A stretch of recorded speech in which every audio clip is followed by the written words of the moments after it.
Ноты, аккорды, мелодии, не жизнь, а песня. Это про Антона и Кристину Поповых. Он руководит музыкальной школой, супруга педагог по вокалу. Оба заслуженные работники культуры, воспитывают 4 детей. Находишь определенные подходы к каждому ребенку и стараешься его все-таки сделать хорошим исполнителем. Вот. То есть педагогическая функция — это у нас еще от бабушек. Если вот мы как раз в ролике говорим о том, что педагогический стаж общий, да, бабушки, дедушки более 200 лет. Вот. Поэтому мы продолжаем, такая династия педагогов. Да. Старший учится в Московском институте культуры, играет на саксофоне, дочь на фортепиано, младшие занимаются танцами. Музыка, она у нас везде сопровождает нас. Дома, конечно, все тоже поют, танцуют.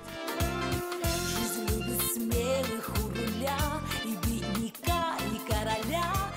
Принять участие во всероссийском конкурсе решили спонтанно. Кристина отправила готовый семейный клип, и через 2 недели узнали они в финале. Из 300 семей жюри во главе с Олегом Газмановым выбрали 7 музыкальных номеров. Жюри просто хлопало весь номер.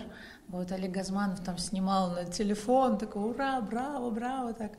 Счастье там, где мечты, счастье — это свет любви. Не просто вот красивый номер, а действительно искренний и душевный. И мне кажется, их именно вот эта простота наша и зацепила. Это огромная гордость, и мы очень рады, что теперь мы защищаем честь города и честь нашей республики уже на всероссийском уровне. В финале Поповы представляли республику в Москве. Они разделили 1 место и 1 000 000 рублей с семьей Рыбачевых из Воронежа. Савенковы из Казани прошли финал и победили в народном голосовании. Инделя Хусаинова, Алмаз Зиеддинов, ТНВ, Казань.